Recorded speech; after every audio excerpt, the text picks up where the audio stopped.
Hello everyone, this is Gennady with RE/MAX. Here we are now, halfway through October. Many of us back to work, back in the routine, kids in school, Halloween coming up, and then very soon the holidays around the corner. Amidst all this activity, many of you might still be wondering, how's the market? Especially when we hear so many mixed messages in the media, perhaps from our friends and family. Well, in the next couple of minutes, I just want to quickly share with you some facts and figures that might shed some light on the situation. Have any of you noticed perhaps more for sale signs and fewer sold signs? Well, your intuition is correct.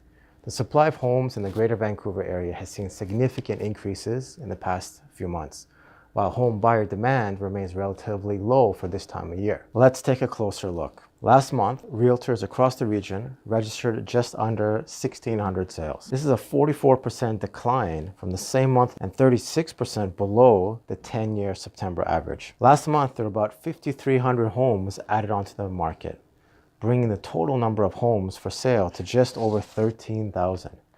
This is the highest inventory total we've seen in 4 years. Like in any other industry, the economics are largely governed by the supply and the demand.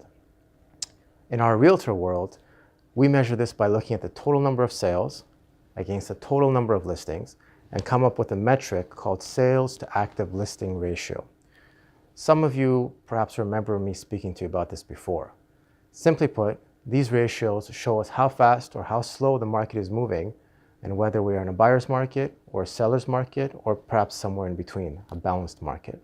Downward pressure on home prices tends to occur when the sales ratios dip below 12% for several months.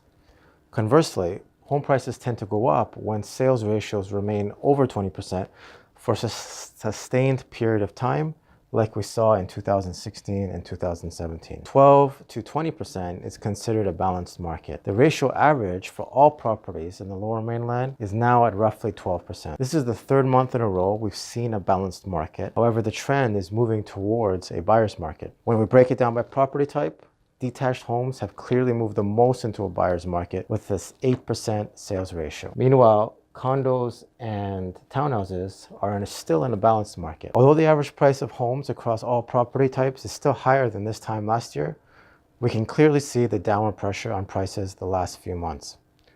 Again, when we break it down by property type, we see detached homes have taken the biggest hit.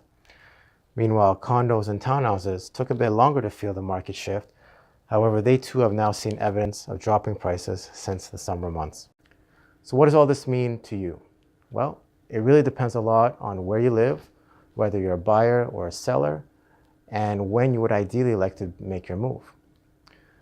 Behind all these numbers, like the 1,600 sales last month, the 13,000 current listings, and the unknown number of buyers that are trying to get into the market, there's a unique human story behind each of them, requiring a compassionate, skilled, and personal touch. Whether you're ready to make a move today, in a week, a month, or even a year from now, I would like to help. Call me please after you have digested the facts and figures of this video, and let's sit down and figure out a way to make this new market reality work for you and your family. Thank you very much.